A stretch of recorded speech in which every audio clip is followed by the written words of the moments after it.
Hi, I'm Mariah Mewborn, and welcome to Reporter's Edge. I'm here with Ms. Erica Stapleton. How are you today? I'm doing well, Mariah. Thank you so much for having me. I'm excited to be a part of this. And thank you for coming out to my first show. And we're here in our JMS studios this evening, and I gave you a nice little tour of our building. How are you liking the JMS It's a building? lovely facility. It looks great, especially for a good journalism learning environment. Yeah, we really try. We can turn this room into anything. We could flip it up and down. You wouldn't know it tomorrow. But it looks good now. Thank you. So we have you in here today, and if you can give us just a little bit of background on yourself, but we have you in here today to give us a little edge on the reporting world.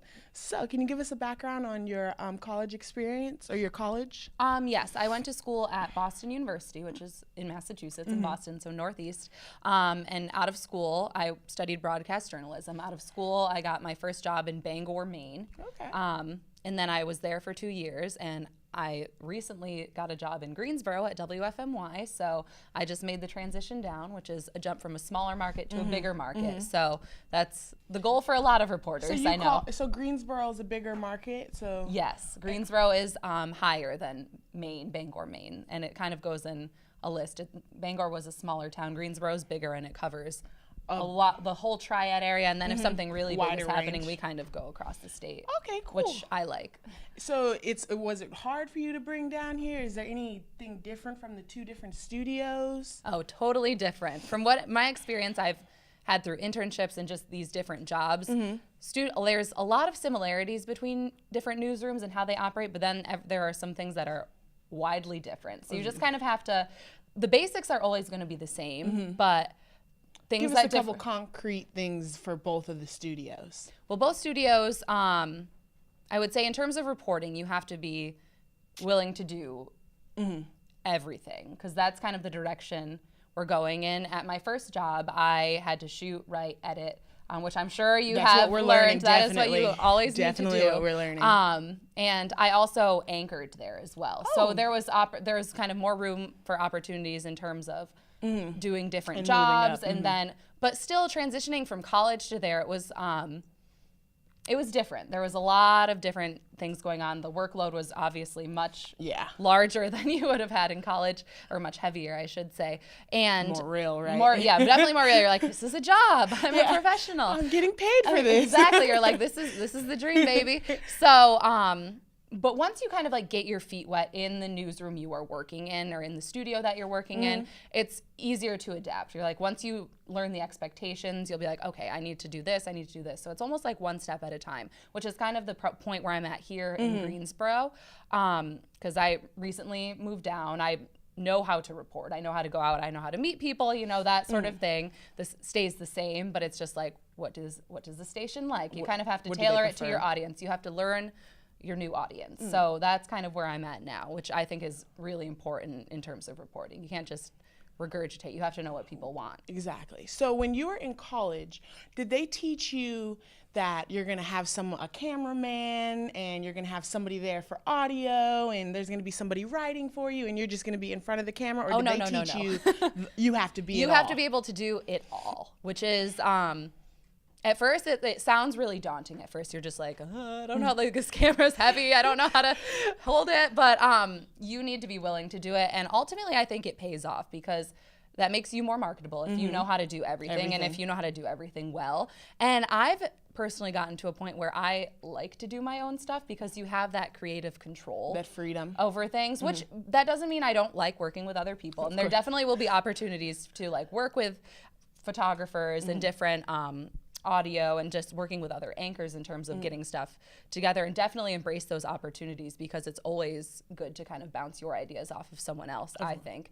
But you need to be able to do it all yourself too. Like that's the bottom line. That is the bottom line. And that even here in Greensboro, I know some of the other stations have photographers, but my station, they want you to be able to do that. So the higher up you get, like it's starting to fade out. Like I don't know, being able, the one-man band, they call it, or multimedia journalists, even like really big cities, I'm seeing them phased in, which is a good thing, but you have to be able to do it. Because nowadays, when I first imagined being a reporter, I was just thinking, you know, I'm gonna have a whole crew behind me, and this is gonna be like my job. Now, the first time I saw a reporter in Greensboro, I was voting, and I just saw a camera in the man, and I was just like, so where's your camera guy, and where's this, and where's that? And he was like, no, we don't do Not that. how it works. And that literally made me want to become a reporter. I was like, so you're out here by yourself? Like, you he's like, I get to angle the story how I want to. I'm out here choosing the people that I want to interview and everything like that. I thought that was really awesome. Yeah, and it's pretty amazing what one person can do. It's almost scary to think that you're like 3 people had to do this before, Yeah, but one right? person could do it. You're like, that's pretty impressive. And if you're able to conquer that, then you're like, yeah. And I've with made it. technology these days, you can really do that. Mm-hmm. So into the technology world, how is editing? Are you having to go back into the studio and doing your own editing? Yes, I do all of my own editing, and Mm-hmm. it depending on how the day is going, course of the day, or what shows I need to be in, I can either edit at the station, which is more comfortable, of course, or you have your laptop on the road, you'll do it in your car. Of course. On the side of the road. When deadlines? When deadlines hit, or when you're out somewhere, as I was out in Chapel Hill yesterday for UNC's return, and my office was the steps of the Dean Dome, because yeah. that's what you just have to kind of be willing to work anywhere. So how do you take in that almost pressure to be on a deadline, be a one-man band, and, you know, get it in there? How do you step that out? Well, it's a lot of multitasking, and it helps to have kind of like a plan. Think about it. When I go out for stories, like if I know what I'm covering, I'll give you the example of the basketball team returning, just because that's relatively Really easy. recent. I know there's going to be a lot of fans out there. I know the team's going to be walking by. I want to get fan reaction. So I know when I get there, I'm thinking, all right, I'm going to have to walk down the line and talk to people, find who's wearing the best, like, Tar Heel blue, you know, kind of look for some key people that'll really help you tell your story. So in my mind, I'm thinking how, like, you have to be thinking the whole time, like, what you're kind of going to do. And of course, when you get there, things can change, and you kind of have to kind of just go with it. But it definitely helps to kind of be thinking about it before, and you're not just going to, like, willy-nilly go out and be like, I don't know what I'm doing. And that also helps you, like, establish shots. So when you are out there shooting your own video and you have to write and edit, which is helpful because you know exactly what you have. That is true. Tailor what you have to the video that you're seeing. I know you might have in your mind, like, oh, there were, like, this is a bad example, but they were like these reporting on like 4 puppies or something. The 4 puppies aren't there. Like, don't do that. Like, you just kind of base it on what you're seeing, because that's what the viewer's going to be. As a reporter, do you work a 9 to 5? Do you expect I'm going to be at work at 9 and I'm going to get off at 5? How does that work? No, you don't. Never. That's not the case. You some days it depends on the day. Yeah, like, give me your worst and best scenario. Worst and best scenarios. Well, I guess best scenario. A lot of the time, I guess we'll back up. A lot of the times I like working. So even if I'm there a little longer, it doesn't really bother me. Of course. Because you're doing something you like to do, which a lot of reporters kind of are in the same passion. boat. It's your passion, exactly. But I've been called in at like 3 a.m. before to go out and to like a house explode. Not here, but in Maine, I've been called in like overnight, and I stay through the morning, and then I work through the day because they need bodies to do it. You know, there. so you kind of that's not an everyday thing, but you kind of So like. how do you stay prepared for that? Like, are you sleeping in a suit? Like, how, you know what I mean? Are you skipping a shower? No, the way we did it there was different reporters and photographers had on-call nights, so I would know not to like leave leave the greater Bangor area, like travel, and kind of just have your phone on. Always be paying attention to what's happening too, even if you're not the one that's out on like a late night breaking news thing. Just be aware of what's going on. You want to know so when you go in the next day, you're just like, oh, that happened last night. Like, you kind of, I don't know, Twitter is helpful with that. That's what a lot of people, like, that's where a lot of people break news these days, is online. So just kind of like always have it. I know it's like obnoxious maybe to always be on your phone, but just always, like, I make a habit of checking before bed and going in. But yeah, I've had to do that like overnight, all day shift before. And then there's been cases where I go and shoot a story. I'm like not gonna wrap around it. I bang it out and I'm done in 4 hours. Oh, and then you you know, just get and to then go home. yeah. So if you're like, check to see if they need anything else, but you know, so it kind of goes both ways. It depends on what you're doing that day. But I would say typically most days are a little longer than 9 to 5, but it's pretty much the same structure. You go in, you figure out what your assignment is. If you're in the morning news, does that mean that you wouldn't be like evening news? Typically, yes. So is that how that works?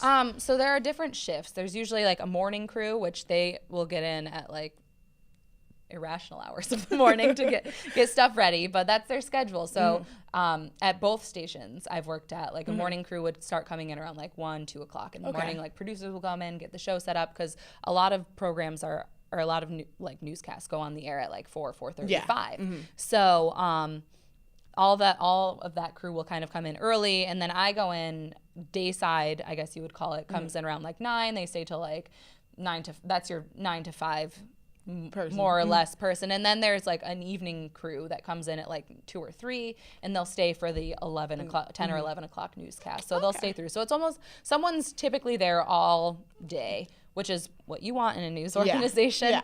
But you typically, most of the time, there are some days where you'll have to do turnarounds, depending on what you're doing, what you're covering, what's happening. Like election nights always go like long, you know, that sort of thing. But I would say you're not gonna work in the morning and then also work the night shift. Like they won't. Yeah, that's not a regular thing. I was just gonna say, how do you stay fresh? Like, you know what I mean? Especially since you're on camera. I don't want my mom to be like, she hasn't gotten enough sleep, because she's totally that person. That will happen. There will be days you won't get enough sleep, but you kind of have to. The way I see it, like there will be some easier days, and you'll just have to take it. Just be like, okay, yeah, this is the day. This is the day. There will be like sometimes you'll be like, I'm bored on this easier day, but then you'll be like, the activity will come, the excitement will come. Right. So careful what you wish for. Right? Exactly. So how do you get your viewers to want to watch you instead of going to the web?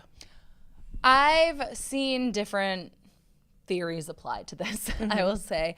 I always, when I'm using social media, which again is required of us now, it's a requirement. You have to, Facebook and Twitter are things, we do other things too.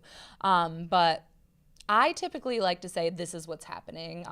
Tune in tonight for more. Okay. So I almost like tease it. There are some scenarios where you can't do that. Like people want to get the information. I'll go back to the explosions downtown. Like people are like, we want to know what's happening now. Like it's a public safety matter. So I would say we had people like going live on Facebook outside, like saying, this is what we're seeing. This is what police are telling us, which is, I guess, better for people, because there were people that were like evacuated and wanted to know what was going on. So instead of being like, you're evacuated, we'll tell you more later, like that's not going to help them. Yeah, that's not good. That, I would say, depending on the situation, but there, a lot of the times the story you're working on is like not necessarily need to know now. So I would say pictures are great. People have pictures, people have videos. People like to know about your like personal life too, which is makes you odd, but that builds traction on the web. So my social media account, like I have coworkers that are awesome at social media, and they just do all this stuff. And I don't share too much about like myself personally, but I have people that are like, oh, I'm at the gym now, and I'm like, why are you doing that? But like people love it. Exactly, it makes you personal. So you kind of have to get an edge up on that. I would say like start building your networks now. Like everything, like reach out to people, just be like, hey, I'm a reporter, I'm this, this, that, and the other, and just start following a bunch of different people too, because that actually helps with news gathering. Oddly enough, like I've had people reach out to me on Facebook saying, here's a story idea, and it turns out to be a good one. And then you gotta follow it. That's exactly. A good way. So that's, and you'd be surprised how many people are willing to like reach out to you on social media. It's almost easier than call the station or you whatnot. said you using your networking.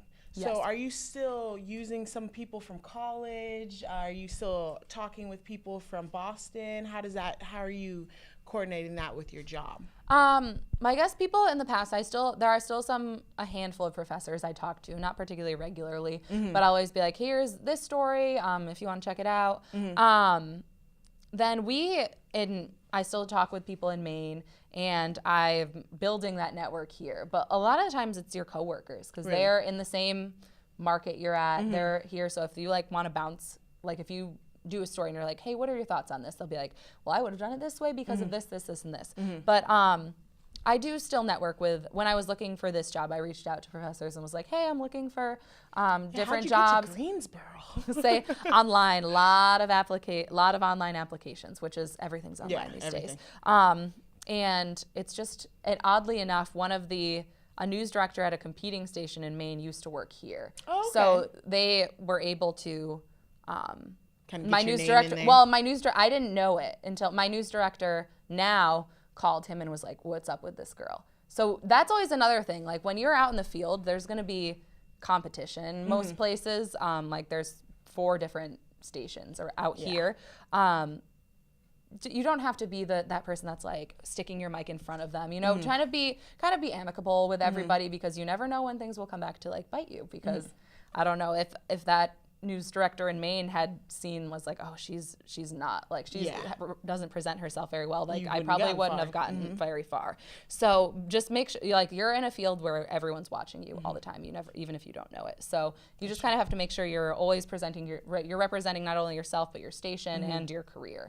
But going back a little bit to the initial question, I think, how did I get here? So it was through Greensboro. Lots of online applications. I honestly applied to most open like reporting jobs in like medium to larger markets in the country. So is this your dream job, or did you have something that you're building up to? I have always wanted to work in Boston just because I've kind of had roots there, and I love that city. I want to be in a larger city, and Greensboro is definitely larger than where I've started. New York, geez. New York, upstate. I'm not from the city, different, much different. But I've always wanted to work in a larger market, so Boston would be great. But now that I'm kind of exploring different parts of the country, I'm like, maybe I could go to DC, maybe I could go here. So I feel like you have that flexibility. Once you've kind of put in your time, you're building up, you're gaining experience. Your portfolio is looking really nice. Exactly. Your portfolio is looking great. I kind of will see where I can go. I'm not necessarily, I want to go further in my career, but I don't know exactly where yet. And I kind of think that's good, because it all depends on what's available at the time, what they're looking for, what you're willing to do at that time too. So are you just, I know as a reporter, you just have to be willing, if you wanted to go somewhere else, you have to be willing to uproot and go. So how does that work for you? Like, are you afraid to leave people? Like, are you afraid to say goodbye, or you just like drop bag and leave? It's essentially drop bag and leave, but I don't think you can't be afraid to do that. Because I don't know, it's nice to, I was really upset to leave Boston. When I left school, I was just like, oh my God, this is going to be the worst thing ever. I don't want to live in Maine. Like, oh my God.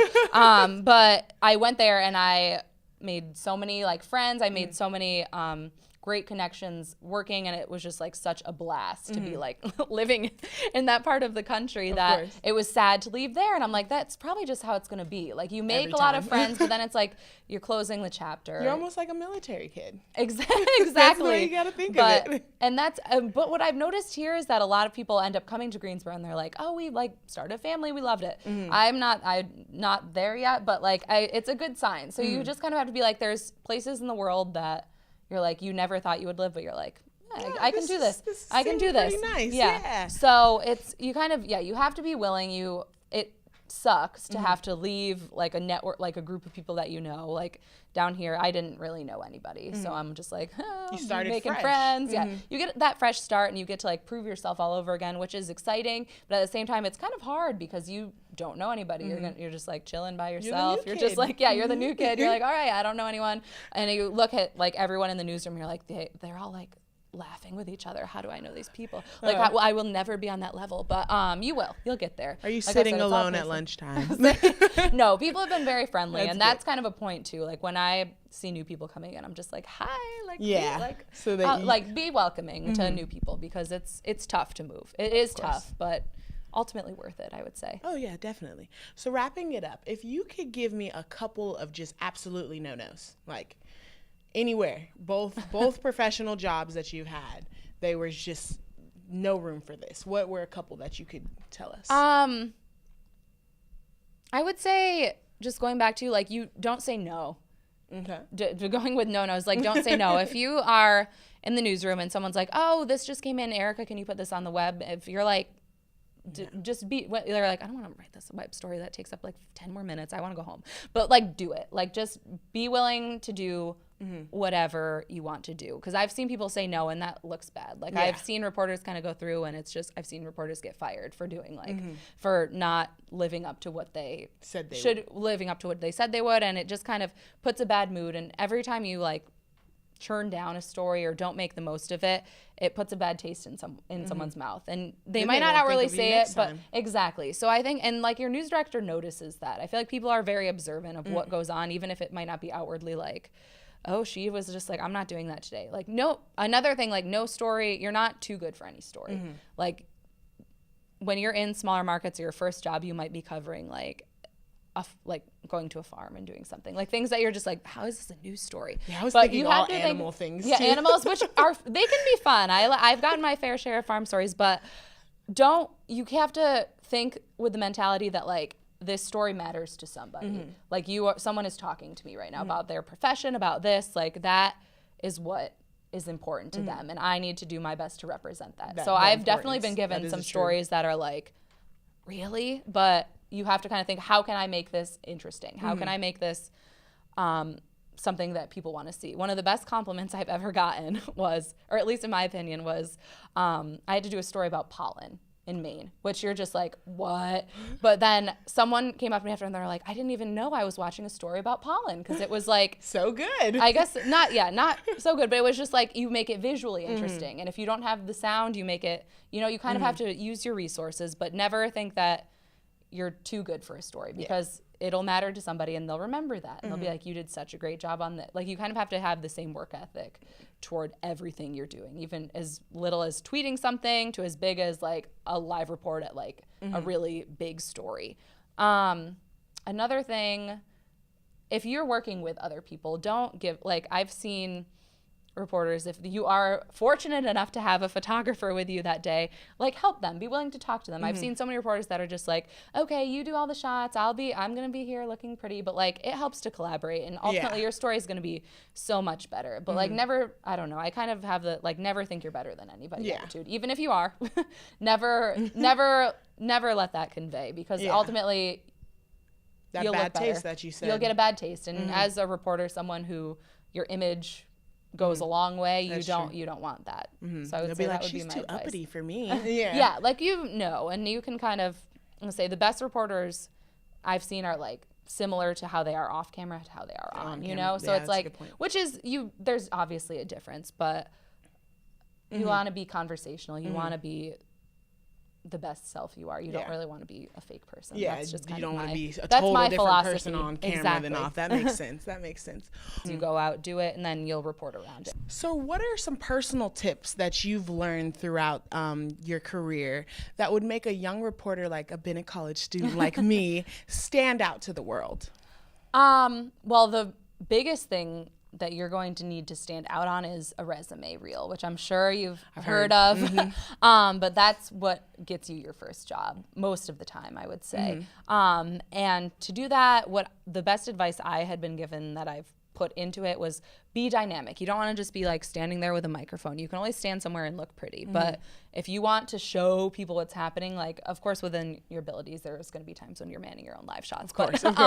But like be willing to show something. Like I always bring a pair of rain boots to work in case I have to go into like flood area. Of course, be safe. But like in case I have to go, like living in Maine, we're on the ocean a lot. Like if I don't be afraid to go in water. Don't be afraid to do this. Always bring a change of clothes. Like you kind of have to be willing to go to different places and show people what they want to be seeing, because a lot like normal people aren't just going to go running around with rain boots on. So I would say that I guess that translates into reporting too, but to stand out, really be dynamic and voice too. Definitely, I know it might seem like, oh, I have a good voice, but like definitely listen to it, get critiqued on it. Just be like, when I first started working, one of the sports anchors came to me, he's like, your voice is very high. And like listening back to it, like going back to some of my very old stuff, I'm just like, how did they ever let that air? So you have to be willing to take advice from other people. Listen, don't just, as I mentioned before, don't think you know it all, but be willing to take advice from other people. Definitely be willing to fine tune everything. Like this is what you're presenting to news directors is like your best to be the best you. So make sure if it takes you like 20 times to like do something, do it. No matter what. No matter what. And like I said, just kind of represent yourself. That's a really good tip. Be dynamic. I really like that. Be dynamic, because I've seen several reels too, and just like looking at different ones and like being shown them. And the people who are more dynamic, like you're showing something like, hey, here's like what this is the scene right here. Like, let's take this up here now. Let me show you this. And you'll watch, if you watch like even local newscasts or national like network newscasts, you'll see that like reporters are like, listen to this, do this. Like they're very engaging with the viewer. Okay. It's not necessarily just like, here's what's happening out. Like this is like, it's not necessarily just regurgitating words. So when you did your reel, did you do it by yourself? Did you have like a coach with you? Did you do it at school? I worked on it at school, and I had professors look it over initially.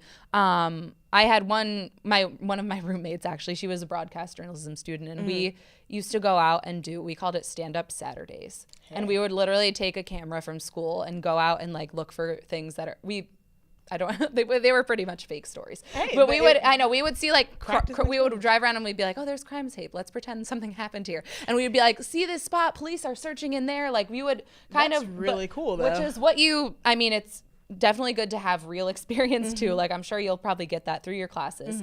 But just kind of the more you practice it, the better you'll be when the real deal is actually here. That's what I'm thinking. Like if you were doing it for fake, that gives you even more excitement when it's real. Exactly. And that way you have as many takes as you want, but which looks good on a reel, you know? And for my reel coming to Greensboro, I used, I saved everything when I first started at, in Maine. And then looking back, I was just like, oh no, I'm not using that one. So use your freshest stuff. You want to be representative of what you typically do every day. And that will definitely evolve when you are out in the field. So just keep making reels as well? Well, I guess, yeah, I know people that kept doing theirs like along the way. They'll like save stuff. I just kind of saved it. And then when it really came down to crunch time, I was like, all right, here's today, here's this. Oh, okay. So, but it doesn't hurt to be prepared, like organized with it. You kind of go, but like I said, it's not over, like you're going to grow, even if it doesn't seem like it. You're like out of college, I was like, I'm so good. I have a job. And then like I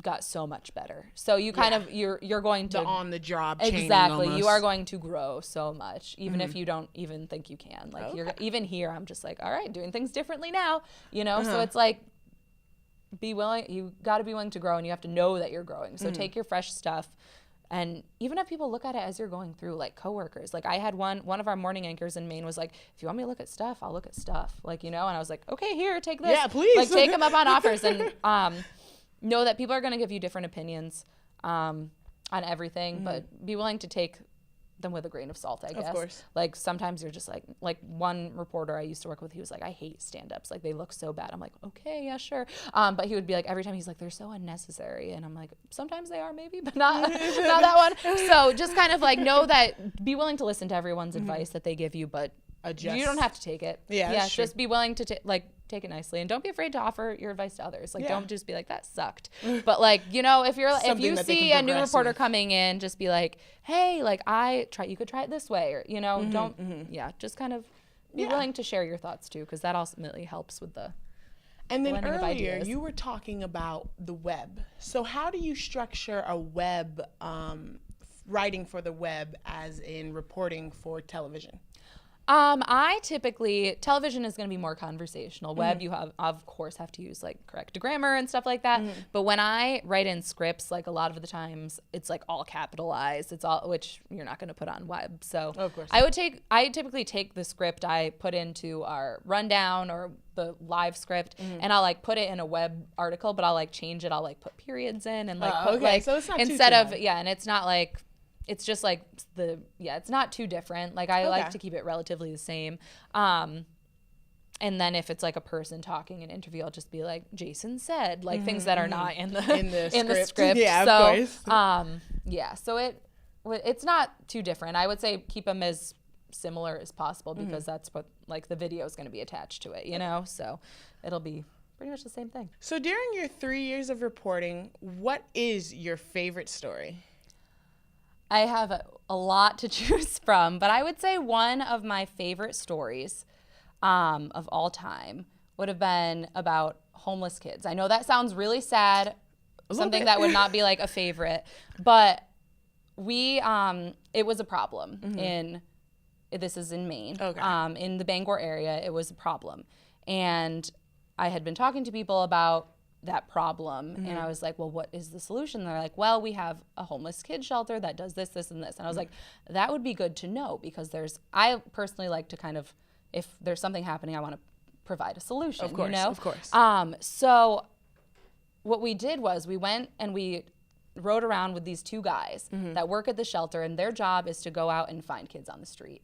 And they didn't necessarily have, it was a different approach than you might think. They're more like chill, I guess I'll say. Yeah, like more like they were more in touch with the youth. They were older guys, but they didn't approach like, it wasn't like a bad parent, like good cop, bad cop almost. It was like, they were just like, hey, if you need a friend, if you want to come talk, because a lot of these younger kids were involved in drugs or just some other things that were just not good situations. So they kind of are like, here's a place that can make your situation better. So we toured around with them with that. We saw some of the places that they look at, and it was kind of eye-opening to viewers, because a lot of people wrote in there like, I didn't know that this was happening here, which is cool to highlight an issue. But to take it one step further, show that someone came from that situation and has done better. We actually did a focus on one of the guys that they had found like a couple years back, brought him in, and now he's like an aspiring musician, and he started a family. So it's kind of like a success story of what was happening in the community, what's being done about it, and where do we go from here. So I always like not feel good, like there are definitely feel goods, there's definitely some like silly stories, but a happy ending. Exactly. So that was one of my favorite stories. And to follow off on that, I did a follow-up, which is another story. There's too many stories. I did a follow-up on it, more like endangered kids, I guess, and it actually was really rewarding, because a police officer, I'd seen him out or made a call, something, I connected with him some way at another story, and he was like, I saw your piece on these kids, and we actually brought a girl into the shelter because we saw her on the streets, and we like saw the signs because of that story.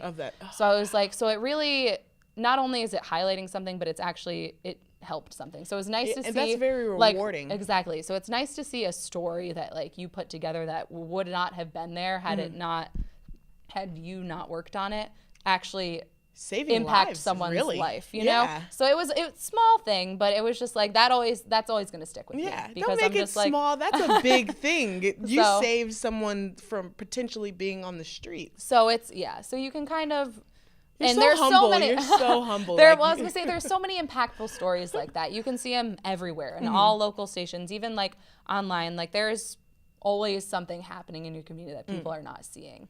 And I guess to go back onto some tips, that's something too. Like when I drive around, if I see something like happening on the streets, like pay attention to it, because it might turn into one of the best stories you've ever done. Yeah, that's a good point. You kind of have to, things evolve. So where can I go find some more of Erica Stapleton? Well, my stories are online. As I said, it's required to post things online. And I can give you some of those direct links to the specifics. We're gonna have a lot of I was gonna say specifics below. We've talked about. And then I'm also on Facebook, Erica Stapleton on Facebook, and on Twitter is Erica Reports All. And I work at WFMY News 2, so they are on all forms of social media, like Instagram, on Twitter, on Facebook. So we have a whole network going on there, and we have a whole web team that like really gets into that stuff. I was gonna say, is that separate? So when it comes to like the Instagram and Twitter, not your personal Twitters, but is there a team just sitting in there? That's their job? Yeah, we have a web team. They do more than just like sit on the computers, but they are like monitoring. They're telling us what's happening in like all around, because we're part of a network of different news organizations, you know? So we, so they're like, here's what's happening in Houston, here's this. So they're kind of like always aware of what's happening nationally, and they tell us like, oh, this is what's happening locally. So they're kind of like the eye, I guess, the eye of all things web. And if I like tweet something and it's a cool picture, they'll take it and put it on our like station page, and then other people retweet it. So it's kind of like they're monitoring the analytics of everything. Yeah, everything that's happening, including our like actual website, WFMYnews2.com. So if you want to check it out, so they make sure that that's fresh and that most interesting things are on there. Are you part of any reporter associations? I am not, but it's good to get involved in those. I know people who are a part of various organizations, and it's another great way to network. I've gone to, I guess, forums or different like conventions, I would say. I'm not formally part of anything, but it's so helpful to meet other people in the field because every time you meet someone, you're just like, that's different. I never, like, you are always learning something. Yeah, you have to be open-minded. You're always, every time you see something. And that's another tip too. Watch other local newscasts. Like, I follow a lot from Boston, a lot from Maine, and like just where I grew up. Like, just be willing to look at other people's work because, like I said, you never know when you'll see a spark. Yeah. When you're just like, I could try that. That would be This cool. is a That's new really thing for cool. me. Yeah. Exactly. So a lot of different ideas going on out there. Well, Ms. Stapleton, you really have given us the edge in reporting. So thank you so much for coming out and being on my first show. Say my pleasure. Thank you. And thank you guys for tuning in to Reporter's Edge. And like Ms. Stapleton said, be dynamic, be courageous. And we will see you next time on Reporter's Edge. And I'm Mariah Mewborn. Bye-bye.